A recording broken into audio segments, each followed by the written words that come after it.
Quanto le manca suo fratello? Ma adesso praticamente lo sento dentro di me. Mi è mancato moltissimo fino a quando non ho preso coscienza che era il momento di cambiare tutto e di chiudere col passato. Anche perché mi piace parlare del presente e più ancora di tutto del futuro.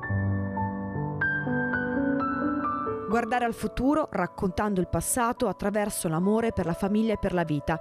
E questo è il cuore del nuovo libro di Santo Versace, Fratelli di una famiglia italiana, pagine che parlano di un viaggio, di un'avventura iniziata a Reggio Calabria verso la conquista del mondo intero. Un lungo cammino, mano per la mano, anche col fratello Gianni Versace. Gianni è dentro la mia vita compiutamente, il libro è dedicato a lui. Lui nasce 2 anni dopo di me, muore 25 anni fa, quasi 26, e quindi è dentro la mia vita totalmente. L'ho seguito da sempre, l'ho guidato da sempre e ora l'ho raccontato. Lo racconta come? Ma lo racconto, il libro è la mia autobiografia, quindi racconto la mia vita partendo dai miei genitori e quello che abbiamo vissuto. Lo racconto per come l'ho vissuto io.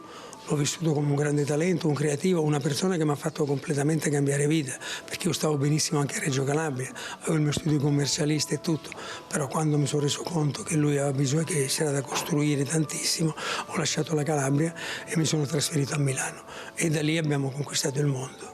Traguardi mai immaginati, possibili grazie all'amore e agli insegnamenti della famiglia. Mi ha regalato una vita che è inimmaginabile, cioè noi siamo andati oltre i sogni, cioè Gianni sognava, io pensavo a realizzarli e a superarli.